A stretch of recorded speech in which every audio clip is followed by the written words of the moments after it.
जैसा आप जानते हैं, लगभग हमने जो फर्स्ट यूनिट था उसका, वो मतलब स्टार्ट किए थे, और थोड़ा-सा उसका कुछ पार्ट बाकी था। तो अभी हम वहाँ से स्टार्ट करते हैं, ठीक है? और आपके कुछ डाउट्स रहे तो वो भी आप पूछ सकते हैं।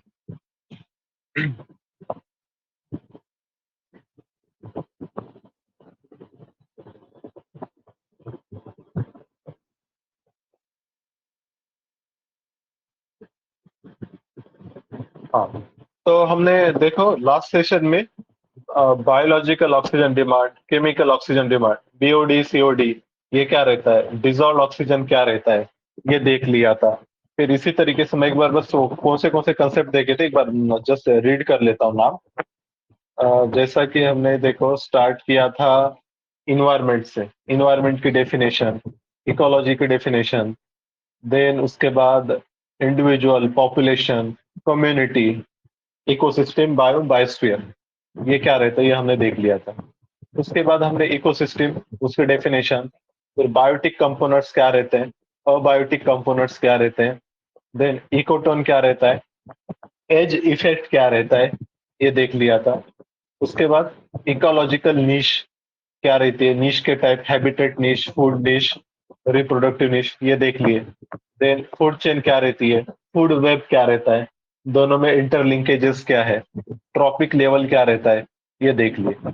ये सब होने के बाद फिर हमने बायोटिक इंटरेक्शन देखा था, जिसमें हमने mutualism, commensalism, competition, predation, amensalism, ये चीजें और उनका एग्जाम्पल देख लिए। उसके बाद हमने क्या किया था, पिरामिड्स, पिरामिड्स, तीन टाइप के पिरामिड रहते हैं, वो देखा। जैसे सबसे पहले पिरामिड ऑफ नंबर, वो कब अपराइट रहता है, कब इन्वर्टेड रहता है। इसी तरीके से पिरामिड ऑफ बायोमास, इन्वर्टेड भी रह सकता है, अपराइट भी रह सकता है। और उसके बाद आता है pyramid of energy, it is always upright. Then हमने बायो अक्यूमुलेशन देखा, बायो मैग्निफिकेशन देखा। उसके बाद इकोलॉजिकल सक्सेशन, वो क्या रहता है, primary succession, secondary succession, then climax stage क्या रहती है। उसके बाद न्यूट्रिएंट साइक्लिंग, उसके टाइप्स, जैसा कि गैसियस साइकिल, सेडिमेंट्री साइकिल, और उसके एग्जाम्पल, वो देख लिए। वो होने के बाद हमने देखा था, अच्छा साइकिल्स वगैरह के बाद, हाँ, हाइपोक्सिया क्या रहता है, अनोक्सिया क्या रहता है, प्लैंक्टन्स क्या रहते हैं, नेक्टॉन क्या रहते हैं, बेंथोस क्या रहते हैं, ये देख लिए थे। Then ageing of lake, eutrophication, algal bloom, ये चीजें। और वो होने के बाद फिर लास्ट में biological oxygen demand, chemical oxygen demand, वो कब बढ़ता है, कब कम होता है, और उसका इम्पैक्ट क्या होता है, ये सारी चीजें हमने डिस्कस कर ली थी। ओके, अब इसके बाद आज हम स्टार्ट करेंगे कोरल रिफ्स। ओके, यहाँ से कोरल रिफ वैसे हमने ज्योग्राफी में कवर किए हैं, उसको एक बार और रिवाइज करेंगे। देखो कोरल रिफ क्या रहता है, सिम्बायोटिक रिलेशनशिप, यहाँ पे दिया mutualistic relationship between coral animals and blue. I am audible, मेरी आवाज आ रही है? I am audible to you? Yes, sir. हाँ, ठीक है। तो हम देख रहे थे कोरल रीफ, कोरल रीफ क्या रहता है, mutualistic relationship between coral animal and blue green algae। इसमें क्या रहता है, कोरल नाम का एक माइक्रो ऑर्गेनिज्म रहता है जो अपने आसपास कैल्शियम का शेल बनाता है, और दूसरा क्या रहता है, इसके ऊपर अलगी आती है जो कि ग्रीन कलर या डिफरेंट कलर की रहती है। तो ये दोनों एक साथ रहते हैं, उसको हम क्या कहते हैं, कोरल रीफ कहते हैं। आपको फोटो दिखा देते, ये देखिए, ये फोटो दिख रही है आपको, it is coral reef. Okay, समुद्र के बॉटम पे वगैरह रहते हैं, पर क्या है, इनकी हाइट बढ़ती रहती है। कोरल आएंगे पुराने, उसकी डेथ होने के बाद उसके ऊपर नए कोरल आएंगे, फिर ग्री अलगी कवर आएगा, फिर उसके बाद उसके ऊपर दूसरा कोरल बढ़ेगा, फिर अलगी आएंगे। ऐसे करते करते इनके कोरल के आइलैंड में ट्रांसफॉर्मेशन होता है। ओके, एक कोरल था। फिर इसी तरीके से और एक टर्म आती है कोरल ब्लीचिंग। ये क्या रहता है, कोरल ब्लीचिंग, यहाँ पे देखो एकदम कलरफुल है और यहाँ पे पूरा व्हाइटिश है। क्या होता है, जब ओशन में पोल्यूशन बढ़ गया, या टेम्परेचर राइज हो गई, या ओशन का एसिडिफिकेशन बढ़ गया, तब क्या होता है, जो अलगी है, अलगी की डेथ हो जाती है। तो अलगी का जो कलर कलर रहता है वो चला जाएगा, और जो कैल्शियम एक्सोस्केलेटन जो रहता है वो एक्सपोज होता है। तो कैल्शियम का कलर व्हाइट रहता है। तो इसलिए इसको क्या कहते हैं, कोरल ब्लीचिंग। जो algal कवर रहता है वो चला जाना, उसको हम कहेंगे कोरल ब्लीचिंग। अभी ग्लोबल वार्मिंग, ओशन पोल्यूशन की वजह से वगैरह ये कोरल ब्लीचिंग ज्यादा हो रही है। ओके, तो ये चीज थी यहाँ पर। इसके बाद कोरल के लिए आइडियल कंडीशन क्या है? टेम्परेचर कितना चाहिए? 25 to 30 डिग्री, इतना नॉर्मल रेंज में टेम्परेचर रहना चाहिए तो फिर कोरल आएगा। Then salinity, coral need saline water. इसका मतलब क्या होगा? फ्रेश वाटर में वो नहीं आते, ओशन में सलाइन वाटर में मिलेंगे। Then need sediment free clear water. Sedimentation भी नहीं चाहिए, जैसा डेल्टाज वगैरह जो रहते हैं ना रिवर के, वहां पे सेडिमेंट बहुत रहते हैं, तो वहां पर भी नहीं बनेंगे। ओके, तो ये चीज थी। कल के एग्जाम में क्वेश्चन आया था, कोरल पे नहीं, वेटलैंड पे आया था। कोरल से रिलेटेड भी आया था एक, बायोरॉक टेक्नोलॉजी किससे रिलेटेड है बोल के, वो हम आगे देखेंगे। अब इसके बाद देखो टाइप्स ऑफ कोरल रीफ, ये भी हमने देखा था। 3 टाइप के रहते हैं, फ्रिंजिंग रीफ और बैरियर रीफ और अटॉल। ये फ्रिंजिंग रीफ है आपके सामने। फ्रिंज, फ्रिंज मतलब जो पेरीफेरी पे, अभी अब यहाँ पे पेरीफेरी पे क्या हो रहा है, कोरल रीफ बन रहे हैं, तो इसको हम क्या कहते हैं? फ्रिंजिंग रीफ, आइलैंड के पेरीफेरी पे। देन एक रहता है बैरियर रीफ, बीच में आइलैंड रहता है और उसके आसपास थोड़े डिस्टेंस पर रीफ तैयार होती है, इसको हम बैरियर रीफ कहते हैं। ओके, और ये बैरियर जो रीफ है, मतलब ये एक्ट्स एज बैरियर। जैसा आप आइलैंड से बाहर निकल रहे हैं, आइलैंड को जा रहे हैं, तो बीच में कोरल रीफ आएंगे, उसको बैरियर रीफ कहते हैं। और एक टाइप रहता है अटॉल। ओवर द पीरियड क्या होता है, ये जो बीच वाला जो आइलैंड है ना, इसका इरोजन वेदरिंग होता है और इसकी हाइट कम कम होती है, और एक टाइम ऐसा आता है कि ये पूरा सबमर्ज हो जाता है, तो तब उसको हम क्या कहते हैं? अटॉल कहते हैं। ओके, अटॉल याद रखना। अपना जो मालदीव्स है,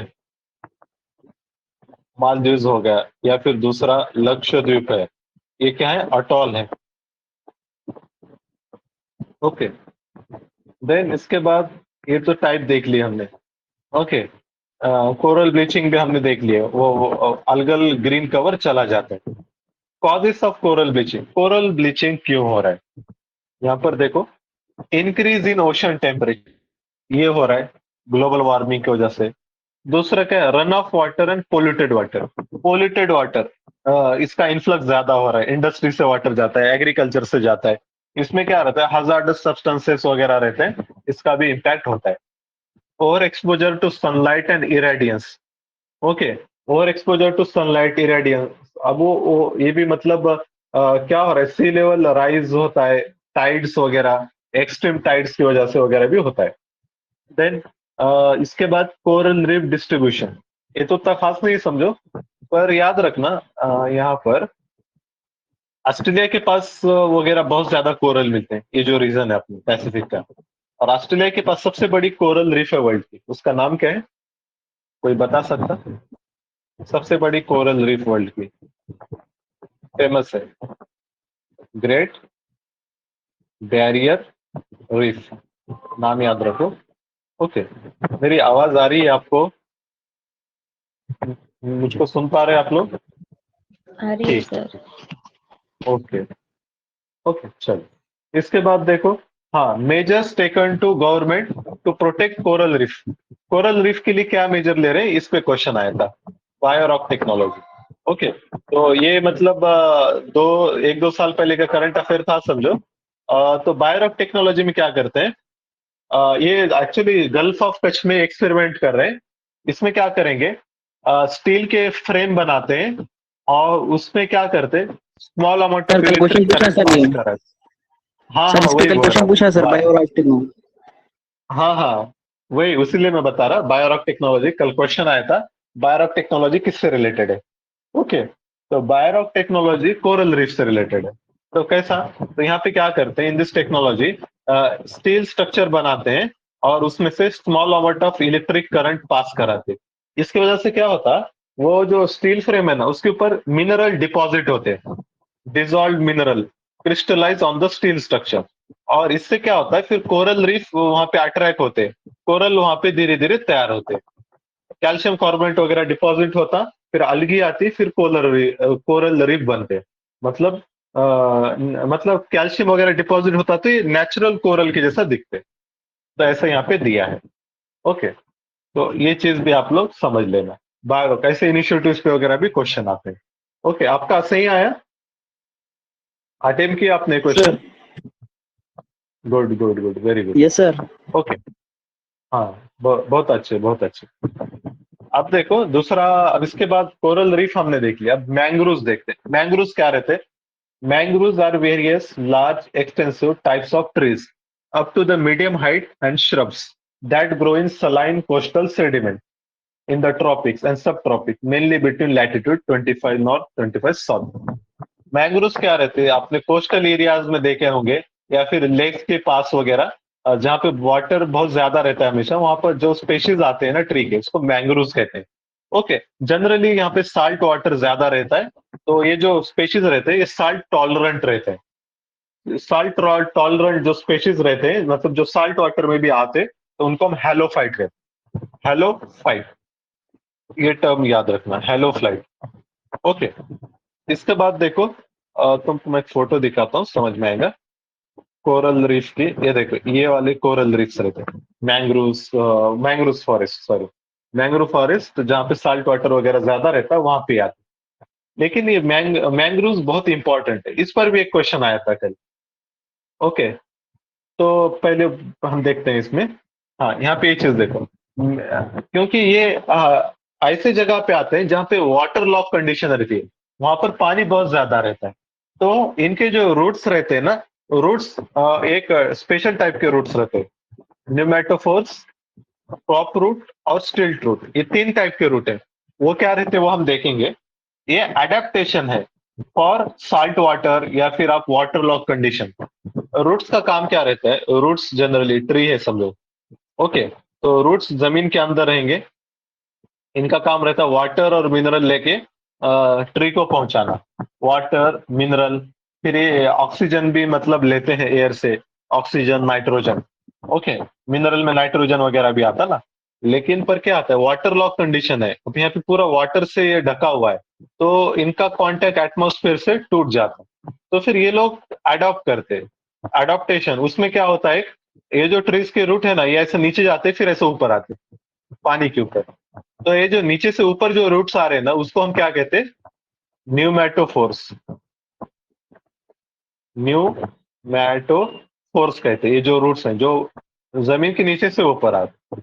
इसके बाद और एक दूसरे टाइप का भी और एक फीचर रहता, मतलब कभी कभी क्या होता, अब ये तो जमीन है आपकी और ऐसा पानी है यहाँ तक, तो ट्रीज के जो रूट्स रहते हैं ना, ट्रीज के रूट जनरली हमको पता है जमीन के अंदर से रहते हैं, पर ये जो ट्रीज हैं इसके रूट कैसे रहेंगे? मतलब यहाँ पर जमीन के थोड़ा सा बाहर से, यहाँ से रूट्स इसके स्टार्ट हो रहे हैं। ओके, मतलब इतना हिस्सा उसका जो पोर्शन है ये वाला, इतना पानी के ऊपर है। ये जो टाइप के रूट्स हैं इसको हम कहते हैं स्टिल्ट रूट। ओके, ये जो रूट है इसको हम क्या कहेंगे? स्टिल्ट रूट। स्टिल्ट रूट मतलब जमीन के थोड़ा सा ऊपर से। इसकी मैं एक फोटो भी दिखाऊंगा अगले पेज पे। ओके, फिर इसका और एक अडेप्टेशन है, ये स्टिल्ट रूट होगा। आपने ये ट्री देखा है, बनियान ट्री? बनियान ट्री, उसके रूट्स कैसे रहते हैं? बनियान ट्री आपका बड़ा, ओके, ऐसा है। तो इसके जो रूट्स रहते, इसके ऐसे ब्रांचेस हैं, तो इसके जो रूट्स रहते हैं ना, ये ऐसे रहते हैं, ऊपर से नीचे आते हैं, मतलब बहुत हाइट पे से एकदम ऊपर से नीचे आते हैं, तो इसको हम कहते हैं प्रॉप रूट, जो एकदम ऊपर से नीचे आ रहे हैं। जो जस्ट जमीन के ऊपर है वहां से नीचे जा रहे हैं उनको हम स्टिल्ट रूट कहते हैं, और एक रहते हैं जो नीचे से ऊपर की तरफ जा रहे हैं उनको न्यूमेटोफोर्स। ये किस लिए है? तो नाइट्रोजन ऑक्सीजन एब्सॉर्ब करने के लिए। फोटो देखो और अच्छे से समझ में। ये देखो प्रॉप रूट। प्रॉप रूट मतलब ये बनियान ट्री। बनियान ट्री के रूट्स क्या है? यहाँ से ऊपर से, ये इनके ब्रांचेस हैं और रूट्स ऊपर से नीचे हैं। ओके, इस तरीके से ये रहता अपना banyan tree, prop root.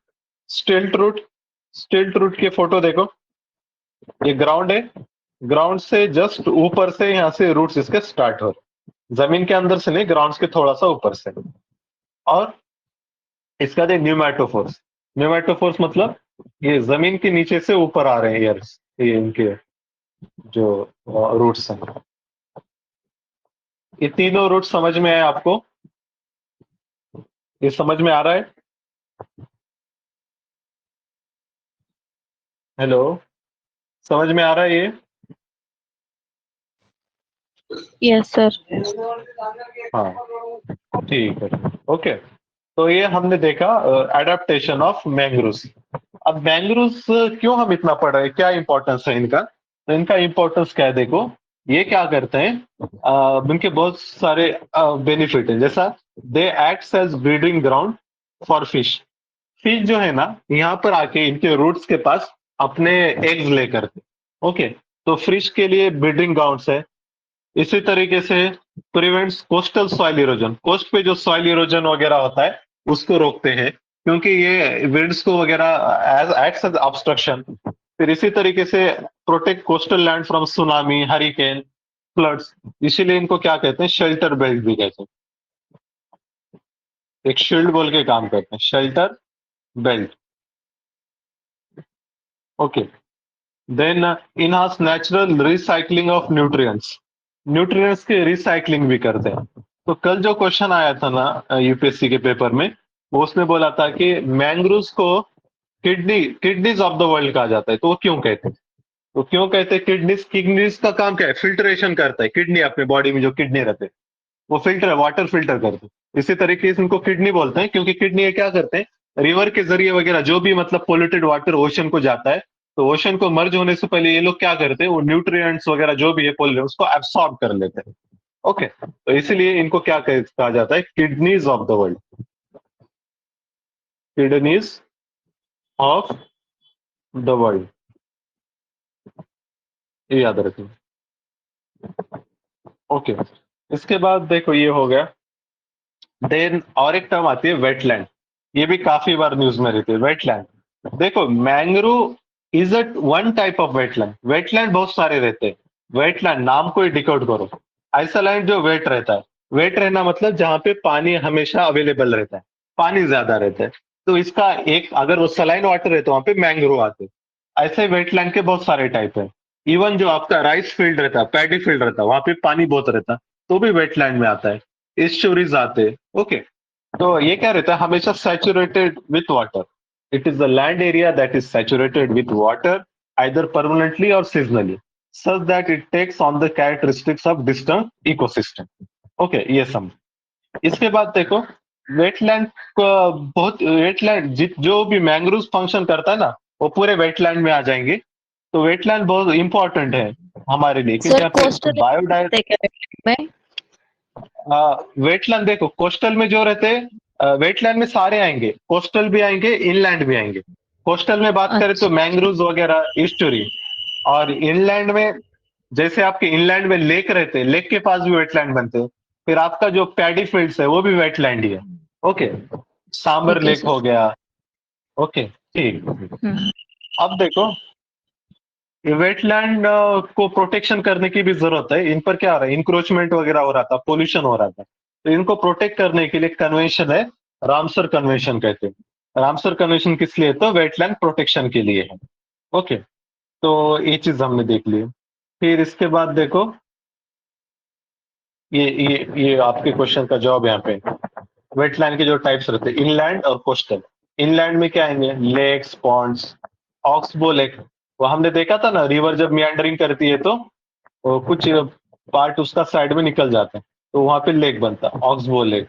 Then waterlogged area, seasonal wetland, swamp, marches.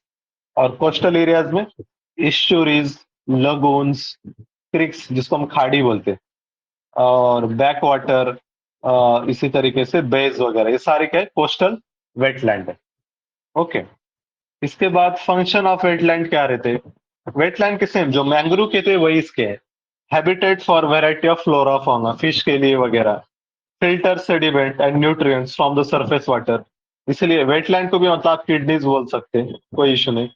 Nutrient recycling करता, वाटर प्यूरिफिकेशन करता है, फ्लड मिटिगेशन करता, ग्राउंड वाटर रिचार्ज करता, controlling rate of run of in urban area. Run of मतलब जो पानी बह के चला जाता है ना, उसको एक ग्राउंड में परकोलेट करता।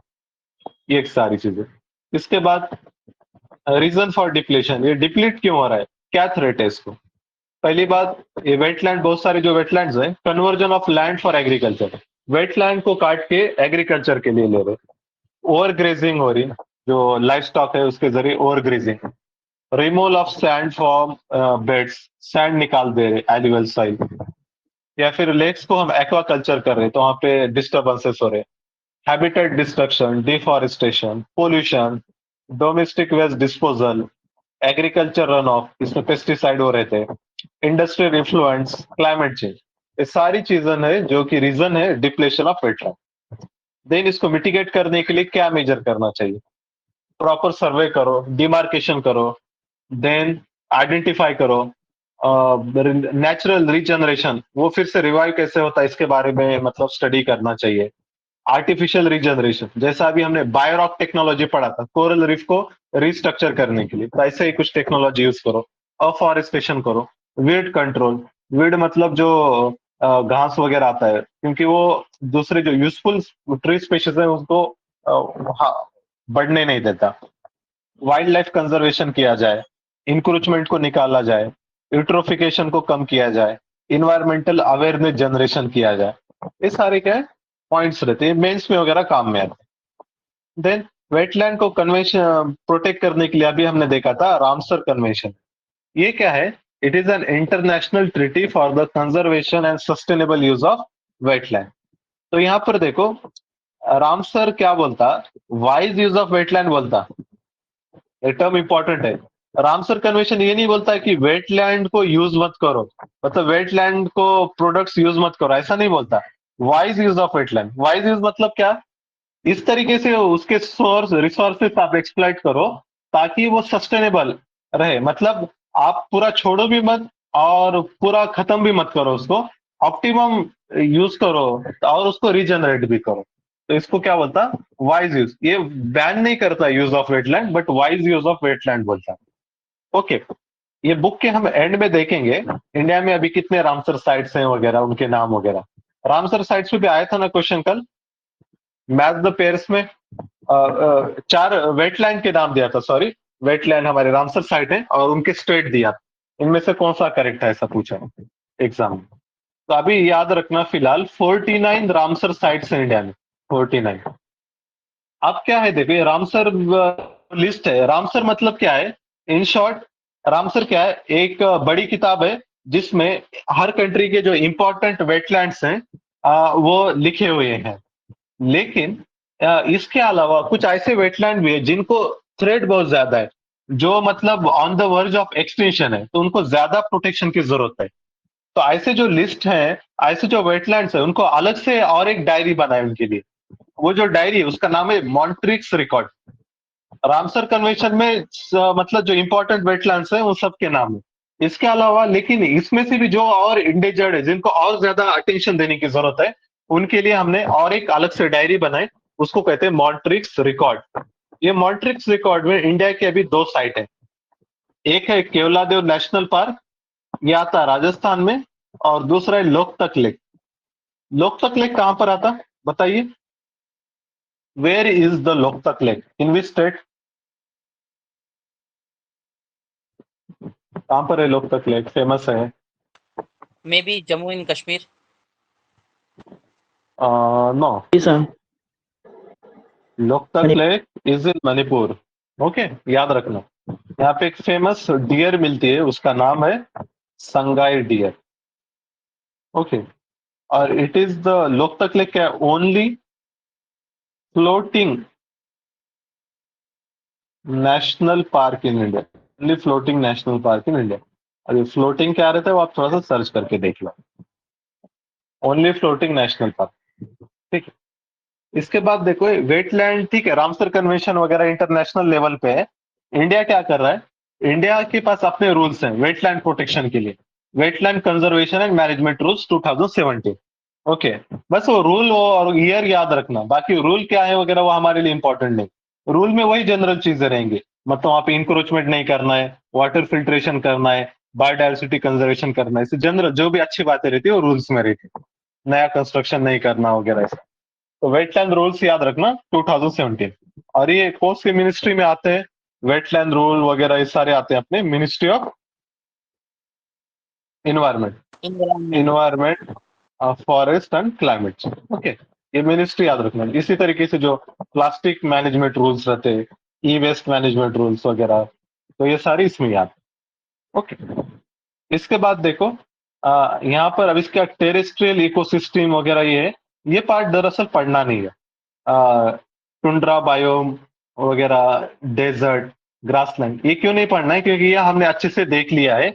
ज्योग्राफी की जब हम एनसीईआरटी डिस्कस कर रहे थे ना, तो उसमें हमने एक चैप्टर देखा था क्लाइमेट वाला, वर्ल्ड क्लाइमेटिक रीजन्स। तो उसमें हमने बहुत अच्छे से ये चीजें देखी थी। जो बच्चे वो टाइम पे सेशन नहीं कर पाए या जो बाद में एडमिशन हुआ है, तो आप क्या कीजिए, ये जो अपना क्लासरूम है टीएसपीएससी ज्योग्राफी, इसके ऊपर जो मेनू बार रहता है ना, वहां पे एक रिकॉर्डिंग बोल के फोल्डर है, उस पर क्लिक करो। तो वहां पर जो 11th की वर्ल्ड जो फिजिकल ज्योग्राफी वाली एनसीईआरटी है ना, तो वो वाली आप देख लेना, उसमें सारी चीजें कवर है। ओके, और उसमें पूरे अभी तक जितने अपने सेशंस हुए सारे अपलोडेड है। ठीक है, तो ये अपने हमको उतना पढ़ना नहीं, क्योंकि ऑलरेडी हमने देखा है। बट हम ये पार्ट जरूर देखेंगे, फॉरेस्ट इन इंडिया, इंडिया में जो जो फॉरेस्ट है उसके टाइप। मतलब दरअसल हमने ये भी देखा है, पर इसको रिवाइज करेंगे। फॉरेस्ट जो इंडिया में मिलते हैं, सबसे पहले है ट्रॉपिकल इवरग्रीन फॉरेस्ट। इवरग्रीन क्यों कहते हैं इसको? क्योंकि इनके पत्ते हमेशा इवरग्रीन रहते हैं, यहाँ पे झड़ते नहीं है। Okay, no shedding of leaves. कहाँ कहाँ पर मिलते हैं? जहां पर western slope of western Ghat, north east India में, फिर अंडमान निकोबार में। क्योंकि यहाँ पर क्या है, वाटर रिक्वायरमेंट ज्यादा है। कितना वाटर चाहिए? मोर देन 200 सेंटीमीटर रेनफॉल अगर है तो वहां पे ट्रॉपिकल इवरग्रीन। उसके स्पेशीज के नाम याद रखना, रोजवुड, महागोनी, आइनी, इबोनी। और इनकी हाइट ज्यादा रहती है, मोर हाइट। ओके, ये हो गया। इसके बाद एक रहता है सेमी इवरग्रीन। ये इवरग्रीन के साथ ही आते, बस जहां पे थोड़ा सा कम रेनफॉल होता है इवरग्रीन के पास ही, वहां पे सेमी इवरग्रीन आते। ओके, और इसके जो, तो हम वो इंडिया में जो डिफरेंट टाइप ऑफ वेजिटेशन है वो देख रहे थे। ठीक है, यहाँ पर देखो, अ, सबसे पहले तो क्या है, इवरग्रीन। ओके, इवरग्रीन जहां पर 200 सेंटीमीटर से ज्यादा रेनफॉल रहेगा, वहां पे ट्रॉपिकल इवरग्रीन फॉरेस्ट। ओके, रोजवुड, महागोनी, आइनी, इबोनी। इसका सेमी इवरग्रीन जहां पर इससे थोड़ा सा कम रेनफॉल होता है, वहां पर ही उसके वो ही रीजन में। व्हाइट केदार, सीदार बोलते हैं, केदार बोलते हैं, हॉलॉक और केल। देन इसके बाद आते हैं मॉइस्ट डेसिडियस, ये इंपॉर्टेंट है। इसके लिए जो रिक्वायरमेंट है 100 to 200 सेंटीमीटर। कहाँ कहाँ पे मिलेगा? फुट हिल, ईस्टर्न स्लोप और वेस्टर्न घाट। क्योंकि ईस्टर्न स्लोप पे कम, क्योंकि वो लीवर्ड साइड है, और जो वेस्टर्न स्लोप था वहां पे तो इवरग्रीन है। और ओडिशा में इसके जो स्पेशीज हैं, टीक, साल, शीशम, हुर्रा, अमला, कुसुम, सैंडलवुड, ये सारे के सारे के मॉइस्ट डेसिडियस हैं। ओके, एक चीज होगी। और इंडिया में जो सबसे ज्यादा मिलता है ना फॉरेस्ट, ये वही मॉइस्ट डेसिडियस ही है, मोस्ट अवेलेबल। ओके, इंडिया में सबसे ज्यादा है। ओके, देन मॉइस्ट डेसिडियस का और एक भाई रहता है ड्राई डेसिडियस। ये वैसे वही जहाँ पे रेनफॉल 70 सेंटीमीटर to 100 सेंटीमीटर आता है। ये रेनफॉल याद रखो, ये पूछता है। ड्राई डेसिडियस आते हैं। ड्राई डेसिडियस याद रखना, ट्री स्पेशीज दोनों के लगभग सेम ही है। टीक वहां पर भी है, नीचे भी है। टीक, तेंदु, तेंदु नीचे है, तेंदु प्लस बेल, खैर, अमलटा, अमला, अमला। ओके, ये तेंदु प्लस बेल, टीक। और टीक, साल, शीशम, ये सारी दोनों सेम ही है लगभग। ओके, बस रेनफॉल डिफरेंस है। देन और एक आता है ट्रॉपिकल, इसको हम कहते हैं ट्रॉपिकल थॉर्न फॉरेस्ट। इनको काटे रहते हैं।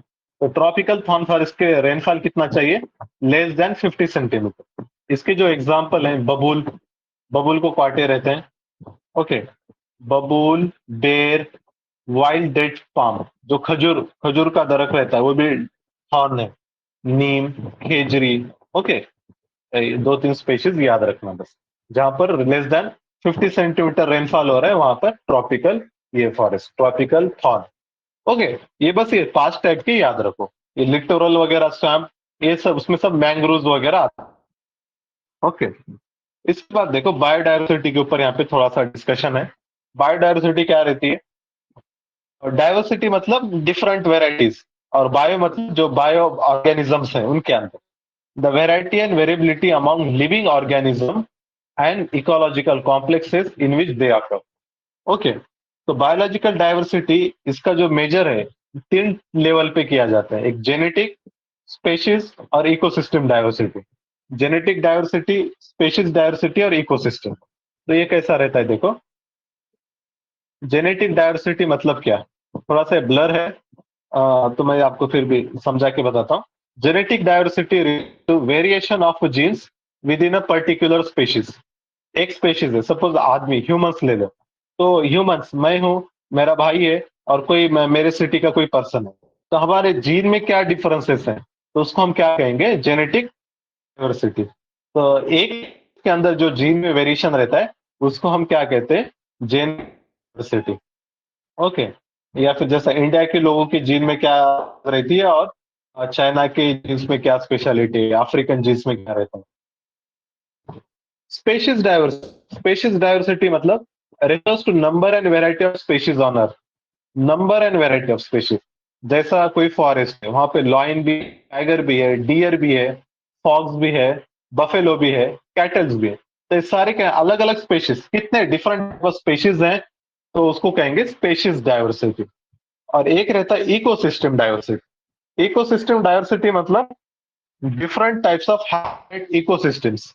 जैसा अभी हमने देखा, ग्रासलैंड्स है, फॉरेस्ट है, फॉरेस्ट में भी अलग अलग, tropical forest, deciduous forest, thorn forest, deserts आते, ओशंस आते, माउंटेन्स आते, वोल्केनोज आते। ये क्या है, डिफरेंट इकोसिस्टम तो है, इसके अंदर जो डाइवर्सिटी रहती है उसको इकोसिस्टम डाइवर्सिटी कहते हैं। ओके, इसके बाद देखो और दो टर्म है, इनके मीनिंग थोड़ा सा समझ लो। स्पेशीज रिचनेस और स्पेशीज इवननेस।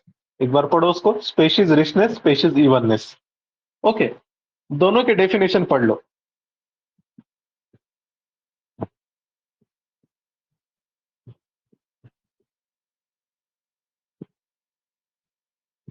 ओके, देखो स्पेशीज रिचनेस क्या है, it represent number of different species in a given habitat. Species richness ये सिर्फ नंबर की बात कर रहा है, तो कितने स्पेशीज हैं, वो एरिया में कितने स्पेशीज हैं। सपोज कोई एक, सपोज मैं नल्ला मल्ला फॉरेस्ट ले लिया।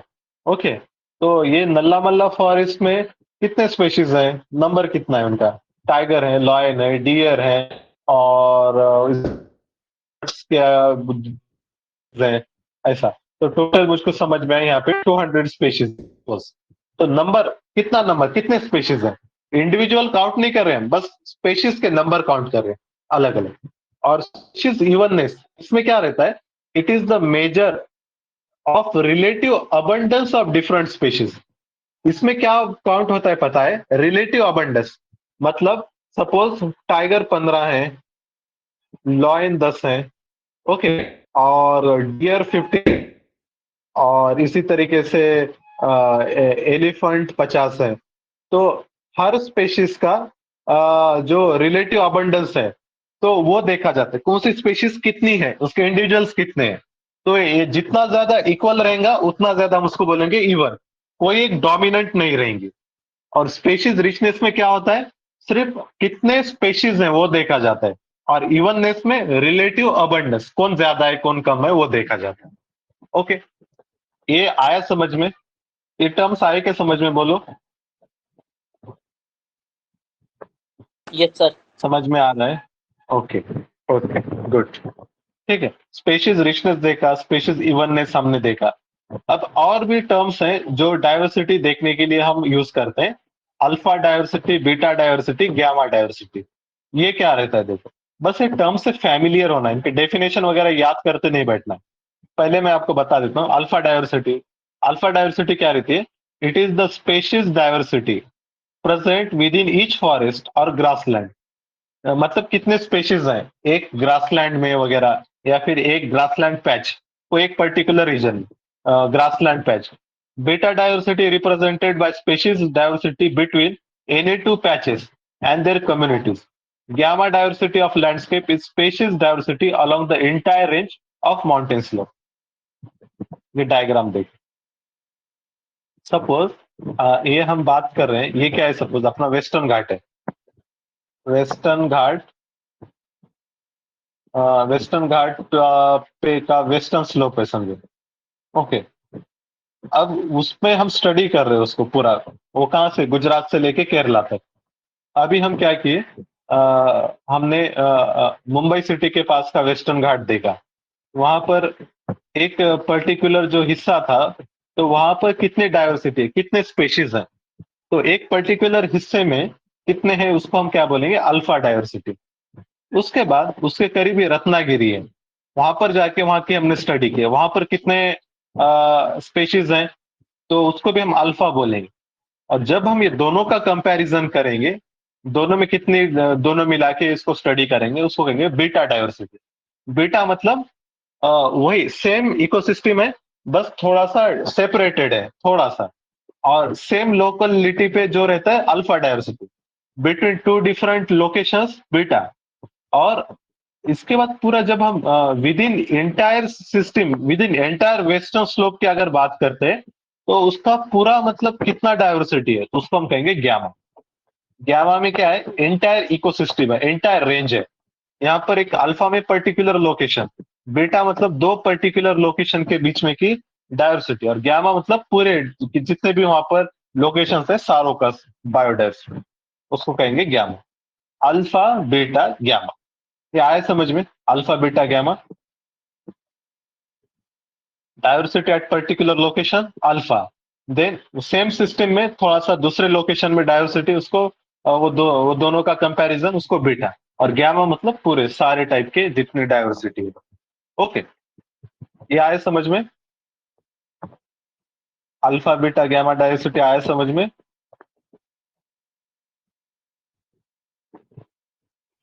मेरी आवाज आ रही है, एम ऑडिबल? Yes, sir. ये आ रहा है समझ में आप लोगों को? हाँ सर। ठीक, ओके। हाँ, अब इसके बाद देखो, अभी हाँ बायोडाइवर्सिटी वगैरह बहुत इंपॉर्टेंट है, पर इसको भी क्या हो रहा है, वही थ्रेट हो रहे हैं। क्या हो रहा है, डिफॉरेस्टेशन वगैरह, deforestation, animal poaching, illegal trade, encroachment वगैरह, ये सारे एक्टिविटी, पोल्यूशन, ग्लोबल वार्मिंग, इसकी वजह से बायोडाइवर्सिटी को थ्रेट हो रहा है। तो इसको प्रोटेक्शन करना है, तो प्रोटेक्शन के लिए दो अप्रोच रहते हैं। बायोडाइवर्सिटी कंजर्वेशन कैसा करते हैं, तो दो टाइप, एक इन सिटू और एक्स सिटू। इन सिटू और एक्स सिटू। जैसा फॉर एग्जांपल इन सिटू पहले देखते हैं। इन सिटू जैसा एक कोई फॉरेस्ट है, वो फॉरेस्ट में टाइगर की पॉपुलेशन कम हो रही है, तो हम क्या किए, वो फॉरेस्ट में और उसको मतलब पूरा प्रोटेक्ट करें। फिर उसमें डियर की वो जो चीजें टाइगर खाती है उसकी क्वांटिटी बढ़ा दिए। फिर इसी तरीके से वहां पे ह्यूमन इंटरफेरेंस वगैरह बंद कर दिए। तो ऑन द साइड जो मेजर्स लिए जाते हैं उसको हम कहते हैं इन सिटू, वहां पे वही साइड पे जाके उसको प्रोटेक्शन देना। और दूसरा आता है एक्स सीटो। एक्स सीटो में क्या करते हैं, वो टाइगर या लॉयन को पकड़ के जू में ले जाके रख दिए, और जू में उसका ब्रीडिंग वगैरह करा दिए, उसकी देखभाल कर दी। तो अपने नेचुरल हैबिटेट के अलावा दूसरे लोकेशन पे ले जाके उसकी परवरिश करना, उसको संभालना, उसका कंजर्वेशन करना, उसको हम कहेंगे एक्स सीटो। और इन सीटू मतलब नेचुरल हैबिटेट में वो स्पेशीज का कंजर्वेशन करा। इन सीटू के एग्जाम्पल जैसा सैक्रेड ग्रोव्स रहते हैं, सैक्रेड लेक्स, बायोस्फीयर रिजर्व्स हैं, national park, wild life sanctuaries, ये सारे इसमें आएंगे। सैक्रेड ग्रोव्स मतलब जो टेम्पल के पास वगैरह जो पार्क वगैरह रहते हैं ना, वहां पे कोई ह्यूमन डिस्टर्बेंस नहीं रहता, तो उसको सैक्रेड ग्रोव्स कहते हैं। एक्स सीटू में क्या आता, जैसा botanical gardens, home gardens, crypto preservation, gene banks, जू, बॉटनिकल गार्डन्स, एक्वेरियम्स वगैरह, ये सारे जो आर्टिफिशियल हैबिटेट्स रहते हैं ना, तो उसको हम कहते हैं ex situ. In situ ex situ याद रखना, ये काफी बार क्वेश्चन स्टेटमेंट में पूछा जाता है। वो सिंपल बोलेगा, national park is an ex situ method of conservation. तो सही है क्या गलत है? National park is an ex situ method of conservation of biodiversity, सही है गलत है? Wrong. गलत है। रॉन्ग है, क्योंकि नेशनल पार्क क्या है, इन सिटू है। Okay, Cities. तो यही चीजें फिर यहाँ पर थी। इसके बाद देखो, हाँ अब देखो नेशनल पार्क वगैरह, ये अब पहले हम क्या देखेंगे, इन सिटू वाले कौन से मेजर्स। तो इन सिटू में क्या रहता है, प्रोटेक्टेड एरियाज डिक्लेयर करता है government. Protected areas different types के रहते हैं। फॉर एग्जाम्पल जैसा नेशनल पार्क, यहाँ पे क्या रहता है, an area which is strictly reserve for the welfare of wildlife and where activities such as forestry, grazing, cultivation are not allowed. यहाँ पे क्या है, strictly reserve for wild life, और यहाँ पर एक्टिविटीज अलाउड नहीं रहती, फॉरेस्ट्री, ग्रेजिंग, कल्टीवेशन। ओके, इसके जैसा और एक रहता है wild life sanctuaries. Wild life sanctuaries में क्या रहता है, ये भी प्रोटेक्टेड एरियाज है, लेकिन इसमें क्या रहता है, reserve for conservation animal only. और इसमें लेकिन कुछ हद तक एक्टिविटीज अलाउ रहते हैं, जैसा harvesting of timber, collection of minor forest products, private ownership rights are allowed and provided they do not affect animal adversely. मतलब ग्रेजिंग वगैरह वो कुछ हद तक अलाउ रहती है वाइल्ड लाइफ सेंचुरी में। तो प्रोटेक्शन किसमें ज्यादा रहता है, ऐसा पूछा तो नेशनल पार्क में, उससे कम वाइल्ड लाइफ सेंचुरी में। ओके। इसके बाद और दो टाइप रहते हैं, और दो टाइप के रिजर्व रहते हैं। एक रहता है कंजर्वेशन रिजर्व। इसमें क्या रहता है, protected areas of India which typically act as buffer zones too और connector and migration corridor between establish national park, wildlife sanctuary, reserve, protected forest. Simple है। जो अपने नेशनल पार्क वगैरह, सपोज ये रीजन नेशनल पार्क है, तो इसके जो आसपास का जो एरिया रहता है ना, ये भी सेंसिटिव ही रहता है ना, उसके नेशनल पार्क के बॉर्डर के पास। तो वहां पे क्या करते हैं, कंजर्वेशन रिजर्व बनाते हैं। ओके। और ये जो लैंड रहता है कम्युनिटी लैंड रहता है, गवर्नमेंट का नहीं रहता है। सॉरी, हाँ, ये गवर्नमेंट लैंड रहता है। इसके बाद जो रहता है कम्युनिटी रिजर्व। कम्युनिटी रिजर्व में similar to conservation reserve but area held by private individual. जैसे नेशनल पार्क है, नेशनल पार्क के आसपास अगर गवर्नमेंट लैंड रहेगा तो गवर्नमेंट उसको क्या बनाएगा, कंजर्वेशन रिजर्व। और अगर कभी कभी ये प्राइवेट लैंड रहता है, प्राइवेट लैंड मतलब लोगों का वगैरह प्राइवेट लैंड, और अगर प्राइवेट लैंड वगैरह रहा तो वहां पे जो रिजर्व बनता है उसको कहते हैं community reserve. Okay, community reserve. और गवर्नमेंट लैंड अगर रहा तो वहां पे कंजर्वेशन रिजर्व।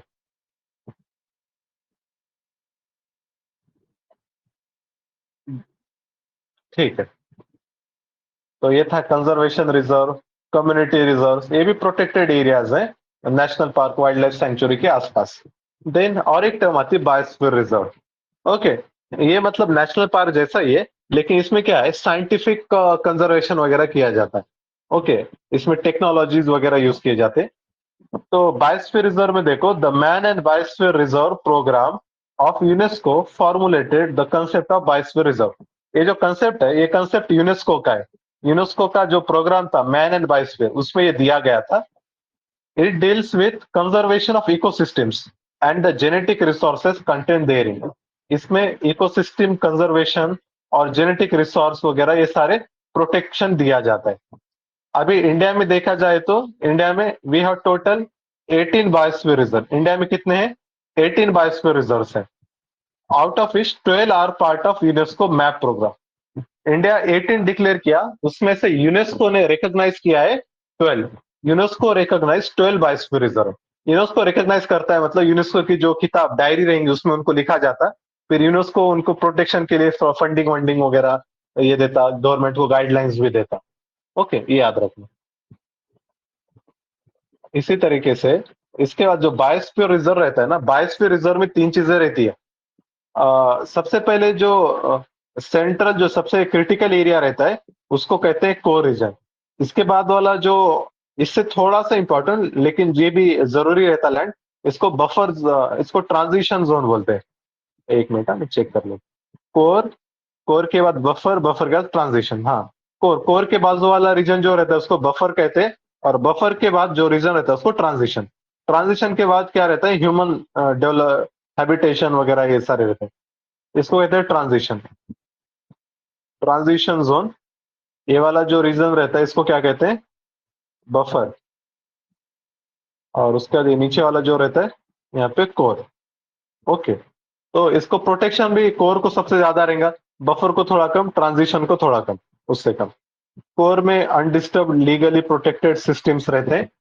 बफर जोन में क्या है, यहाँ पर भी कुछ एक्टिविटीज अलाउड रहते हैं, जैसा रिसर्च, एजुकेशनल एक्टिविटीज वगैरह।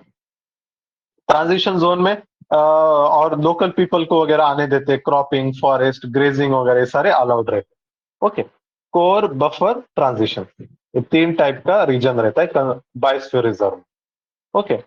फिर इसी तरीके से जैसा अभी नेशनल पार्क है, वाइल्ड लाइफ सेंचुरी है, बायोस्फीयर रिजर्व, ये डिक्लेयर कौन करता है, कहां पर एक नेशनल पार्क बनाना है, सपोज आदिलाबाद में नेशनल पार्क बनाना है, तो डिक्लेयर करने की पावर किसको रहती है, बोलो? कौन डिक्लेयर करता है?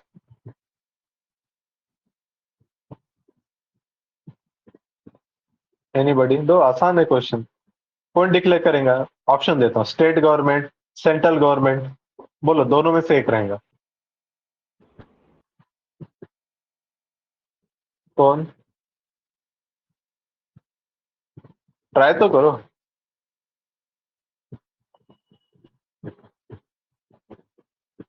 मेरी आवाज आ रही है? I am Audible? ओके, तो इनका ठीक है, मैं बता देता हूँ। डिक्लेरेशन जो है कहाँ पे नेशनल पार्क बनाना है वगैरह, तो स्टेट गवर्नमेंट करता है। स्टेट है तो स्टेट गवर्नमेंट, यूनियन टेरिटरीज है तो सेंट्रल गवर्नमेंट। ओके, और इसके अगर बॉर्डर अगर चेंज करना है ना, एक बार डिक्लेयर हो गए, फिर अगर बॉर्डर अगर चेंज करना है तो कौन करता है? बॉर्डर चेंज के लिए अलग से बॉडी है। Central government. हाँ, सेंट्रल गवर्नमेंट की बॉडी है एक पर्टिकुलर।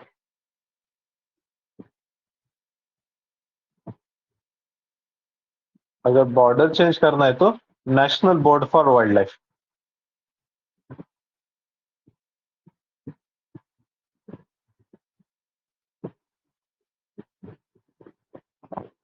ये बॉडी मतलब बॉर्डर वगैरह चेंज करती है, national board for wild life. इसका चेयरमैन पीएम, याद रखना। चेयरमैन इसका रहता है पीएम। जो भी बॉडी का चेयरमैन पीएम है वो हमको याद रखना है, national board for wild life. Okay, इसके बाद देखो ये हमने देख लिया। और इसी तरीके से national park, biosphere, wild life sanctuary और बायोस्फीयर रिजर्व, तीनों का कंपैरिजन दिया है यहाँ पे। तो याद रखना, नेशनल पार्क में no biotic interference permissible except in buffer zone. Biotic interference मतलब ह्यूमन इंटरफेरेंस वगैरह परमिटेड नहीं रहता नेशनल पार्क में। वाइल्ड लाइफ सेंचुरी में लिमिटेड बायोटिक इंटरफेरेंस परमिटेड रहता। और जो बायोस्फीयर रिजर्व रहता है, no biotic interference permissible except in buffer zone, buffer zone में अलाउड रहता है। ओके, याद रखो इसको। और इसके बाद देखो, ये तो हमने देख ली चीजें। सैक्रेड फॉरेस्ट वगैरह क्या रहते हैं, तो मेनली ये ट्राइबल कम्युनिटीज इसको रखते हैं maintain. These are the sacred forest lakes that are protected by tribal communities and local people due to religious sanctity and accorded to this forest. क्योंकि ट्राइबल लोग वगैरह क्या फॉरेस्ट को ही मदर वगैरह मानते हैं। जैसा फॉर एग्जांपल, एक दो साल पहले एक प्रोटेस्ट हुआ था ओडिशा में। ओडिशा में एक हिल है, नियामगिरी हिल। ये ट्राइबल लोग, वहां पे एक ट्राइब है, कोन ट्राइब। ये लोग नियांगिरी ट्रिप को वर्शिप करते हैं। और गवर्नमेंट वहां पे क्या है, पर बॉक्साइट मिलता है। गवर्नमेंट ने नियामगिरी हिल पे बॉक्साइट माइन अलोकेट किया एक कंपनी को। लेकिन वो कौन ट्राइबल क्या ही बोले, मतलब हम इसको मतलब अलाउ ये होने नहीं देंगे, क्योंकि ये जो है नियामगिरी हिल हमारी मदर गॉडेस है। तो वो नियामगिरी हिल को कंजर्व करते हैं। वहां पे जो भी फॉरेस्ट वगैरह रहेंगे उसको कोई हाथ नहीं लगाता है, वो एज इट इज उसको कंजर्व करते हैं। इसको क्या बोलते हैं, सैक्रेड फॉरेस्ट वगैरह। बाद में वो केस सुप्रीम कोर्ट में चला जाता। सुप्रीम कोर्ट भी फिर ट्राइबल के हक में फैसला देता, बोलता कि इनका फेथ का मैटर है। गवर्नमेंट को बोलता है कि आप इसमें इसको माइनिंग पे नहीं दे सकते न्यामगिरी हिल को, फिर वो कैंसिल हो गया। इसके बाद देखो ex situ conservation methods. Okay, इसमें क्या रहता है एक्स टू में, it refers to conservation of biodiversity at places away from their natural habitat. तो जैसा जीन बैंक रहते हैं, बॉटनिकल गार्डन्स है, जूज हैं, ये सारे इसमें आएंगे। देन इसके बाद बायोडाइवर्सिटी हॉटस्पॉट, ये एक कंसेप्ट है। इसमें क्या रहता है, हॉटस्पॉट मतलब जहाँ पे बायोडाइवर्सिटी बहुत ज्यादा है उसको बायोडाइवर्सिटी हॉटस्पॉट कहते हैं। ओके, तो ये कंसेप्ट जो था, सेकंड पॉइंट, नॉर्मन मेयर्स ने दिया था। Norman Myers given the concept of biodiversity hotspot. इसमें क्या होता है, कौन से रीजन को बायोडाइवर्सिटी हॉटस्पॉट बोलेंगे? It must contain at least 0.5% or 1,500 species of vascular plant as endemics। मतलब वहां के जो प्रॉपर जो रहते हैं, प्रॉपर 1500 स्पेशीज रहना चाहिए ट्रीज के, 1500 different type of species of plant. एक चीज ये हो गई। दूसरा क्राइटेरिया क्या है, it has to have lost at least 70% of primary vegetation. मतलब वहां पर सपोज पहले 100 झाड़ थे तो अब उसमें कितना 70% खत्म हो गए, मतलब सिर्फ 30% बचे। पहले 100 झाड़े थे, ट्रीज थे, अब कितने 30 ही बचे। तो 70% होना चाहिए और 1500 डिफरेंट स्पेशीज ट्रीज के, तो उसको हम क्या बोलेंगे, बायोडायवर्सिटी हॉटस्पॉट बोलेंगे। तो ऐसे जो बायोडायवर्सिटी हॉटस्पॉट है वर्ल्ड में 35 है और इंडिया में कितने हैं, इंडिया में पूछा तो 4 है। इंडिया में 4 कौन से हैं, उसका निमोनिक है wish, WISH, western Ghat, I for Indo Burma, S for Sundaland, H for Himalaya. इसका एक मैं मैप दिखाता हूँ, मैप से आपको और अच्छे से समझ में आएगा। ये जो पीडीएफ है ना, मैं कल परसों इसमें बहुत सारे एडिशन किया, बहुत सारे पेज मैप ऐड किया। ये पहले वाले जो पीडीएफ उसमें नहीं है, तो मैं इसको अपडेटेड भेजूंगा, तो तुम उसको ये नए वाले को ही रेफर करें। ये बायोडायवर्सिटी हॉटस्पॉट है इंडिया के, जैसा फॉर एग्जांपल ये वाला क्या है, Himalaya, entire Himalaya is biodiversity hotspot. Then Himalaya के बाद वेस्टर्न घाट, वेस्टर्न घाट के बाद ये नॉर्थ ईस्ट का वगैरह जो रीजन है उसको कहते हैं इंडो बर्मा। इंडो बर्मा में ये पूरा रीजन आता, अंडमान भी आता, नॉट निकोबार बट अंडमान भी आता। ओके, इंडो बर्मा में अंडमान भी आता। ये तो 3 हो गए, चौथा कौन सा है, 4th, नीचे वाला, जहां पे इंडोनेशिया, मलेशिया और अपना निकोबार का हिस्सा आता है, इसको हम कहते हैं सुंदालैंड। सुंदालैंड में ये हमारा निकोबार आता है। ओके, याद रखिए। ठीक है, तो ऐसे 4 बायोडायवर्सिटी हॉटस्पॉट है हमारे पास। देन बायोडायवर्सिटी हॉटस्पॉट के बाद ये थोड़ा सा वेस्टर्न घाट के बारे में दिया है यहाँ पर। वेस्टर्न घाट देखो हमारा बहुत ही मतलब बायोडायवर्स रिच है, बायोडायवर्सिटी बहुत ज्यादा है, लेकिन वहां पे क्या है, डिस्ट्रक्शन भी बहुत हो रहा था, माइनिंग हो रही थी, इंक्रोचमेंट हो रहा था। तो गवर्नमेंट ने क्या किया, एक कमेटी बिठाया ताकि वेस्टर्न घाट की स्टडी करे और रिमेडियल मेजर्स सजेस्ट करे गवर्नमेंट। तो गवर्नमेंट ने पहले कमेटी बिठाया, गाडगिल कमेटी, इसको ही Western Ghat ecology expert committee बोलते हैं। इसने क्या बोला, entire Western Ghat as an eco sensitive zone, एक टर्म आती है इको सेंसिटिव जोन, ये बहुत सेंसिटिव रीजन है। वहां पर मतलब फिर क्या करते हैं, अगर कोई रीजन को इको सेंसिटिव जोन बोल के डिक्लेयर किए तो वहां पे फिर कोई इकोनॉमिक एक्टिविटी अलाउ नहीं करते, जैसा माइनिंग वगैरह ऐसे एक्टिविटीज। लेकिन इसको बहुत सारे स्टेट ने अपोज किया, क्योंकि अगर इसको ESZ पूरा वेस्टर्न घाट को डिक्लेयर करेंगे तो फिर वो डेवलपमेंटल प्रोजेक्ट्स है, माइनिंग है, वो सारी चीजें रुकाना पड़ेगा, इससे लॉस हो जाएगा इकोनॉमी का। तो स्टेट ने अपोज किया। फिर गवर्नमेंट ने दूसरी कमेटी बिठाई, कस्तूरी रंगन कमेटी, के कस्तूरी रंगन, पहले गाडगिल आती, दूसरा कस्तूरी रंगन। ये कमेटी ने फिर से स्टडी किया और उसने बोला कि पूरा वेस्टर्न घाट ESA बनाने की जरूरत नहीं, only 37% area should be considered as ecologically sensitive area, और उतने ही एरिया में मतलब इंटरफेरेंस नहीं होना चाहिए। याद रखो, क्वेश्चन सिंपल आएगा, वो बोलेगा Gadgil committee report is related to, नीचे ऑप्शन देगा, conservation of Himalaya, conservation of western Ghat, इसी तरीके से और एक ऑप्शन देगा वेटलैंड कंजर्वेशन, और एक बोलेगा कि मतलब इकोनॉमिक रिफॉर्म्स। तो आप क्या बोलना, Gadgil report is related to conservation of western Ghat, याद रहेगा, वेस्टर्न घाट कंजर्वेशन के लिए बनाई गई थी। तो यह भी हम जो भी देख रहे थे, ये सारी चीजें हम क्या बोल रहे थे, जैसे नेशनल पार्क है, वाइल्ड लाइफ सेंचुरी है, बायोस्फीयर रिजर्व्स है, या फिर ये बायोडायवर्सिटी हॉटस्पॉट, ये पूरा टेरेस्ट्रियल इकोसिस्टम के लिए था। लेकिन ऐसा ही ओशन में भी बायोडायवर्सिटी रहती है और उसको भी थ्रेट हो रही है, तो उसको प्रोटेक्शन के लिए भी कुछ नए इनिशिएटिव्स आए, जैसा एक इनिशिएटिव है होप स्पॉट। होप स्पॉट किसका है, मिशन ब्लू और IUCN, international union for conservation of nature, ये बहुत बड़ी NGO है। होप स्पॉट क्या रहता है, hope spot are ecologically unique areas of the ocean designated for the protection under a global conservation campaign. सीधा सीधा जैसा national park wildlife sanctuary हमारे, ऐसा ही national park wildlife sanctuary हम क्या ओशन में बना रहे, उसको हम कहते हैं hope spot. Hope spot marine protected areas हैं।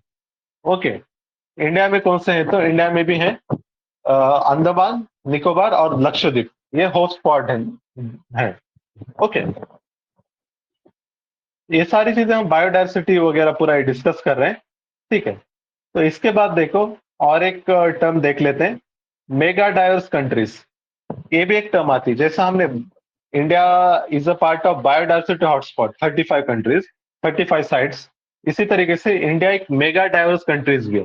मेगा डाइवर्स, मेगा मतलब बहुत ज्यादा डाइवर्सिटी है इंडिया में। ये जो इनिशिएटिव है कंजर्वेशन इंटरनेशनल, ये भी एक एनजीओ है, उसका इनिशिएटिव है कंजर्वेशन इंटरनेशनल, यहाँ पे दिया है। और इसने आइडेंटिफाई किया 17 mega diverse countries in the world. मैं 16 बोला था पहले फर्स्ट सेशन में, 16 नहीं है 17 है। और उसमें India is one of the mega diverse countries in the world. याद रहेगा, India is one of the mega diverse countries in the world, याद करो। ओके, इसके बाद और कुछ है इसमें मेगा डाइवर्स वगैरह, ठीक है, ये तो हमने देख लिया। इसके बाद देखो हाँ, एक बस ये लास्ट सेक्शन इतना देख लेते हैं। आईयूसीएन, आईयूसीएन 2-3 बार नाम भी आया था ऊपर। आईयूसीएन क्या रहता है? ओके, तो वो देख, international union for conservation of nature. IUCN क्या है देखो, ये भी एक एनजीओ है, founded in 1964, world most comprehensive inventory of the global conservation status of biological species. Biological जितने स्पीशीज रहते हैं, एलिफेंट, लॉयन, टाइगर, इनका कंजर्वेशन स्टेटस, इनका अभी का स्टेटस क्या है, ये इसको मॉनिटर करता है, इसके ऊपर रिपोर्ट बनाता है, वो पब्लिश भी करता है। वो जो रिपोर्ट रहता है ना, उसको कहते हैं IUCN red list. Red list ये पब्लिश करता है ऑफ एनिमल स्पीशीज की, ठीक है। उसमें हर कौन सा एनिमल इंडेंजर्ड है, कौन सा एनिमल मतलब थ्रेटन्ड है, कौन सा लिस्ट कंसर्न है, वो पूरी लिस्ट देता है। तो आईयूसीएन याद रखना, रेड डाटा बुक ये पब्लिश करता है। फिर इसके बाद देखो आईयूसीएन के जो ये क्राइटेरियाज वगैरह पूरा ये पढ़ने की जरूरत नहीं है, बस उसके जो क्राइटेरियाज है उनके नाम देख लेना। ओके, इसके जो सपोज जिसको सबसे, उसके जो क्राइटेरियाज है 1 2 3 4 5 6 7, 7 क्राइटेरियाज है। ओके, अब उसमें जो सबसे खतरनाक रहता है एक्सटेंट। कोई स्पेशीज को अगर एक्सटेंट टैग दिखा दिए, मतलब अब वो खत्म हो गई, अब मिलती नहीं। ओके, एक्सटेंट इन वाइल्ड, इसका दूसरा इसके बाद आता है एक्सटेंट इन वाइल्ड। इसका मतलब ये हुआ कि अब वो नेचुरल हैबिटेट में नहीं मिलेंगी, बस जू में वगैरह कहीं तो भी एक आधी जगह मिलेंगी, उसको कहते हैं एक्सटेंट इन वाइल्ड। देन इसके बाद आता है क्रिटिकली इंडेंजर्ड, मतलब इसके कुछ स्पेशीज हैं अभी नेचुरल फॉरेस्ट में वगैरह, पर बहुत कम है। देन इससे थोड़ा सा ज्यादा मिलता है इंडेंजर्ड, और इंडेंजर्ड से थोड़ा सा ज्यादा है वल्नरेबल पॉपुलेशन में। क्रिटिकली इंडेंजर्ड देन वल्नरेबल, ये तीनों को मिला के कहते हैं थ्रेटन। इसके बाद जो ग्रुपिंग रहती है नियर थ्रेटन, और उसके बाद सबसे आखिर में रहता है लिस्ट कंसर्न। ओके, तो इस तरीके से थ्रेट के हिसाब से इनका अरेंजमेंट होता है। और ये जो रिपोर्ट है इसको रेड डाटा रिपोर्ट बोलते हैं, रेड बुक बोलते हैं, रेड लिस्ट बोलते हैं। ओके, एक्सटेंट, एक्सटेंट इन wild, critically endangered, vulnerable, near threaten और लिस्ट कंसर्न। ओके, अब देखो ऐसे तो बहुत सारे स्पीशीज हैं, पढ़ने जाएंगे तो सबके स्टेटस हमको याद रखना है क्या? नहीं, सिर्फ जितने इंडिया के जो फ्लैगशिप स्पीशीज हैं, बस उनके स्टेटस हमको थोड़ा सा ध्यान में रखना पड़ता है। तो वो कौन से स्पीशीज है मैं आपको बताऊंगा, ये सारे मैं क्रॉस किया हूं, पॉइंट ये नहीं पढ़ना है। ओके, ये वाला जो सिंगल पेज है ना, इतने ही स्पीशीज हमको देखना है, बाकी स्पीशीज देखने की जरूरत नहीं। तो वो जो स्पीशीज है मैं उसको बताता आपको। ये देखो, ये मैं एक पेज पे निकाला हूं। सबसे पहले आपको पता है एक्सटिंक्ट रहता है, एक्सटिंक्ट मतलब खत्म हो गया। तो एक्सटिंक्ट में कुछ एक दो स्पेशीज, जैसा पिंक हेडेड डक, पहले एक पिंक हेड का डक मिलता था मादागास्कर में वगैरह, अफ्रीका में, अब वो खत्म हो गया। डोडो नाम का एक बर्ड भी था, सॉरी डोडो मिलता था मादागास्कर में वगैरह, ये खत्म हो गया। और पिंक हेडेड डक, ये दो एग्जाम्पल याद रखो जो एक्सटिंक्ट के हैं। ऐसे बहुत सारे हैं, एक दो पता रहना। एक्सटिंक्ट इन वाइल्ड, अब ये सिर्फ जू में वगैरह मिलेगा। हवाईयन क्रो, क्रो मतलब कौवा, हवाई, हवाई आइलैंड है यूएसए का, वहां पे मिलता है। ओके, इसके बाद जो थर्ड कैटेगरी आती है क्रिटिकली इंडेंजर्ड, यहां से और इंडेंजर्ड से और वल्नरेबल, ये तीन कैटेगरी से क्वेश्चन आते हैं ज्यादा। क्रिटिकली इंडेंजर्ड में देखो स्पेशीज है ग्रेट इंडियन बस्टार्ड, ये बहुत बड़ा परिंदा रहता है। ओके, राजस्थान में वगैरह मिलता है। Great Indian bustard, hangul. Hangul hangul क्या है? इसको हम क्या बोलते हैं? कश्मीरी स्टैग भी बोलते हैं। कश्मीर की डियर है ये, कश्मीरी स्टैग, क्रिटिकली इंडेंजर्ड है। देन वल्चर्स हैं 4 टाइप के, वो भी क्रिटिकल एंडेंजर्ड है। मलबार सिवेट, ये मलबार रीजन में सिवेट मतलब cat. Jerdon's courser. Hello, I am audible? मेरी आवाज आ रही है? I am Audible?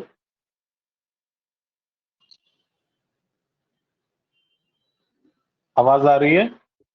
हाँ सर, आ रही है।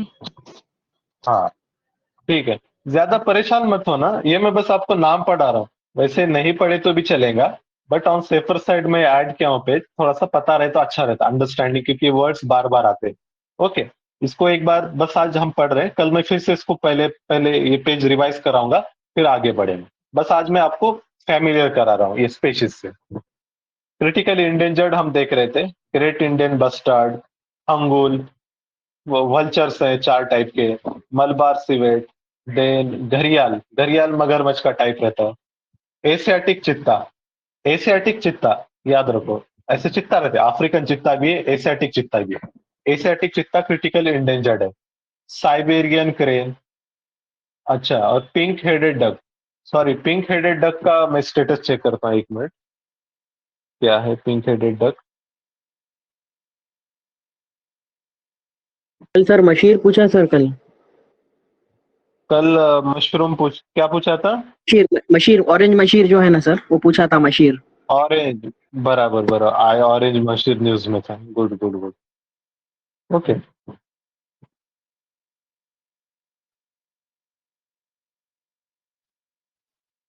Pink headed ducks, sorry critical endangered है, इट इज नॉट एक्सटिंक्ट, मैं एक्सटिंक्ट में लिखा था उसको। ओके, पिंक हेडेड डक क्या है अपना? uh, uh, याद रखो, it is critically endangered. Okay, then इसके बाद पिंक हेडेड डक वगैरह देख लो। इंडेंजर्ड, इंडेंजर्ड बहुत इंपॉर्टेंट है, अपने जो इंडिया के जो फ्लैगशिप स्पेशीज है वो मैक्सिमम इंडेंजर्ड है। जैसा फॉर एग्जांपल नीलगिरी तहर, ये गोट है, नीलगिरी मतलब मलबार रीजन में मिलती है। सांगाई डियर, ये अभी जो लोकतक लेक देखा था वहां पे मिलती है। एशियाटिक लॉयन, एशिया का जो लॉयन है इंडेंजर्ड है। देन जो डॉल्फिन के 3 स्पेशीज मिलते हैं वो पूरे क्या पूरे इंडेंजर्ड है इंडिया में। इरावडी डॉल्फिन, गंगेटिक डॉल्फिन और इंडस डॉल्फिन, तीनों भी। देन टाइगर, उसके बाद एलिफेंट, रेड पांडा, गोल्डन महासिर। हाँ, ये पूछा था, इसमें से कौन सा बर्ड है, ऐसा क्या तो भी बोला था वो। ओके, तो ये याद रखना, ठीक है। गोल्डन महासिर वगैरह, गोल्डन महासिर, तो इसमें याद रखो, ये क्या है? फिश है। महासिर, महासिर मतलब शेर, लेकिन ये गोल्डन महासिर समुद्र के अंदर का शेर, रिवर के अंदर का शेर, ऐसा इसका मीनिंग होता है। ओके, ये चीज थी। देन इसके बाद वल्नरेबल, वल्नरेबल स्पेशीज देखो, snow leopard, clouded leopard, great one horn rhino, leatherback turtle, olive ridley turtle, dugong, African चित्ता, ये सारे वल्नरेबल है। मेरी आवाज आ रही है? I am audible? Hello, I am audible to you? Yes sir. हाँ, ठीक है। तो वल्नरेबल में याद रखो, snow leopard, clouded leopard, great one horn rhino. थोड़ा सा हम इसको वन हॉर्न राइनो के शेप से याद रख सकते हैं। वन हॉर्न राइनो देखो कैसा रहता है, उसका जो फेस रहता है ना, ऐसा रहता है, मतलब वन हॉर्न राइनो का। ओके, और इसके ऐसा यहाँ से ये हॉर्न रहता है।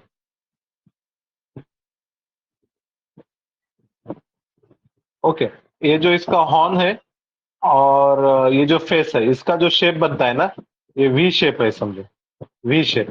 तो वी शेप से याद रखो वो क्या है? वल्नरेबल है, V shape. One horn rhino is vulnerable, काफी बार पूछा जाता है वन हॉर्न राइनो। फिर दूसरा कौन सा है अपना? एक अफ्रीकन चित्ता याद रखो। हमने एशियाटिक चित्ता देखा था, वो क्रिटिकली इंडेंजर्ड था। अफ्रीकन चित्ता वल्नरेबल। अफ्रीका का मैप आपने देखा होगा, ऐसा रहता है। तो ये भी क्या है? वी शेप तो है, अफ्रीका मैप वी शेप है। तो अफ्रीका मैप से याद रखो, अफ्रीकन चित्ता भी क्या रहेगा, V shape, vulnerable. Okay, I hope आपको समझ में आ रहा होंगे। देन ऑलिव रिडले टर्टल, ये याद रखना है, सबसे ज्यादा टर्टल ये रहते हैं, सबसे छोटा है, सबसे ज्यादा मिलता भी है। ऑलिव रिडले टर्टल कहाँ पे मिलता है, ओडिशा कोस्ट में। Olive ridley turtle Odisha coast. Okay, Odisha में गहिर माटा नाम का बीच है, वहां पर। डुगोंग, डुगोंग को ही हम क्या बोलते हैं, सी काऊ भी बोलते हैं। सी काऊ, इसका तुम फोटो देखना समझ में आएगा, ये मैमल है, डुगोंग। ओके, देन इसके बाद जो स्पेशीज है, नियर थ्रेटन्ड, चिरू नाम की एंटीलोप है, तिबेट में मिलती है, उत्तराखंड हिमाचल प्रदेश में। देन वाइल्ड एस, गुजरात में मिलता है। लिस्ट कंसर्न, लिस्ट कंसर्न में आता है ब्लैक बक, ब्लैक बक और कैराकल। ब्लैक बक वो जिसको सलमान खान ने शिकार किया था, ओके, राजस्थान में। तो वो ब्लैक बक क्या है, लिस्ट कंसर्न है, ये भी डियर की एक टाइप रहती है। देन हमने वल्चर देखा था, वल्चर, वल्चर 4 टाइप के वल्चर क्रिटिकली इंडेंजर्ड है। उनके नाम देखो, white back, slender billed, long build, red headed vulture. Okay, white back, slender billed, long build, red headed. ये नाम याद नहीं रखना है, बस मैं आपको फैमिलियर करवा रहा हूँ कैसे ऐसे स्पेशीज है। बस जब भी ये पेज पे आ जाओ तो एक बार पढ़ लेने का, याद बिल्कुल कुछ नहीं करना है। याद तुमको क्या ध्यान में रखना है, वल्नरेबल, इंडेंजर्ड और क्रिटिकल इंडेंजर्ड, ये 3 स्पेशीज बस हमको पता रहे, बाकी के कुछ भी नहीं पता रहा तो चल जाएंगे। देन एक डॉल्फिन सेंचुरी हम बना रहे हैं। ओके, डॉल्फिन सेंचुरी याद रखना, बिहार में, डॉल्फिन सेंचुरी बिहार में बना रहे हैं। और दूसरा रेड सैंडल, ये चंदन, रेड सैंडल चंदन जो है, इसको transferred from endangered to near threatened. ये जो है एनिमल की जैसा लिस्ट देता है आईयूसीएन, ट्री स्पेशीज की भी लिस्ट देता है। ओके, और चंदन जो है, लाल चंदन, वो थ्रेटन्ड में, नियर थ्रेटन्ड, पहले इंडेंजर्ड था, अब नियर थ्रेटन्ड में। ओके, तो ये था IUCN classification of important species वगैरह, इसको एक बार पढ़ के आओ, कल फिर से मैं इसको रिवाइज कराऊंगा और फिर हम आगे का पार्ट डिस्कस करते हैं। ओके, इसको आपको एक बार पढ़ना है, जितना अपना डेली कवर हो रहा है उसको टाइमली रिवाइज भी करो। ओके, कोई डाउट है किसी का, जो चीजें आज हमने डिस्कस की, किसी का कोई डाउट? Hello sir. नहीं, ठीक। हेलो हाँ हाँ हाँ, बोलिए। हाँ सर, आपने वो मॉइस्ट डेसिडियस फॉरेस्ट के बारे में बताया, देखो हाँ हाँ हाँ सर, उसको ट्रॉपिकल डेसिडियस भी बोलते हैं क्या? हाँ, ट्रॉपिकल डेसिबल, ट्रॉपिकल मतलब ट्रॉपिकल जो 0 to 25 डिग्री के बीच में, इंडिया का लोकेशन वही है ना, तो वो रीजन हाँ। में जो डेसिडियोस फॉरेस्ट रहेंगे उनको ट्रॉपिकल डेसिडियोस। फिर और एक रहता है टेम्परेट डेसिडियोस भी रहता है, मतलब जो हाँ 30 डिग्री के उस पार मिलेंगे, जो डेसिडियोस हैं। जैसा ब्रिटेन में वगैरह भी डेसिडियोस फॉरेस्ट हैं, लेकिन उनको हम क्या बोलेंगे, टेम्परेट डेसिडियोस। ओके, इसी तरीके से एवरग्रीन फॉरेस्ट ट्रॉपिकल रीजन में है तो उसको ट्रॉपिकल एवरग्रीन, उसके ट्रॉपिकल स्पेशीज अलग रहेंगे। हाँ, और टेम्परेट रीजन में एवरग्रीन फॉरेस्ट है तो उनको हम बोलेंगे टेम्परेट एवरग्रीन। लेकिन अपने इंडिया में क्या है, सिर्फ ट्रॉपिकल मिलते हैं ना, तो हम सिर्फ ट्रॉपिकल की अच्छा। स्टडी करते हैं, ट्रॉपिकल एवरग्रीन और tropical deciduous. Okay, okay sir. Tropical evergreen को भी रेन फॉरेस्ट भी बोलते हैं, सेम ही रहता है, रेन फॉरेस्ट मतलब भी वही। ओके हाँ सर। ओके, और कोई डाउट किसी का?